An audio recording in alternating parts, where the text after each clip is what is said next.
Welcome to Kenton's videos. Enjoy the video.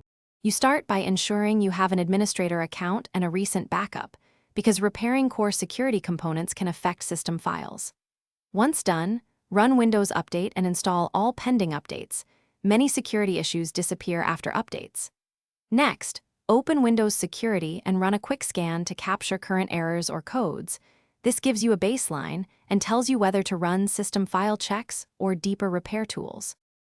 Now you perform deeper repairs.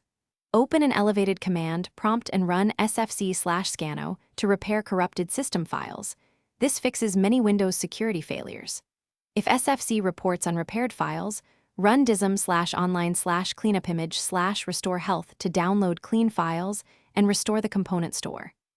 After those complete, reset or restart Windows security services via services or use PowerShell to re-register the app. These steps repair service registration and permission problems that stops protection from running. Finish by rebooting and confirming Windows security reports no issues, then run a full scan to validate real-time protection. Make a system restore point so you can roll back if needed and export settings you changed. If the app still fails, one key troubleshooting tip: check for group policy or registry blocks. Some enterprise or leftover third-party tools disable Windows security. You can revert the policy, remove the registry block, or create a fresh administrator user to isolate and fix the problem. Thanks for watching. Consider subscribing if we helped you.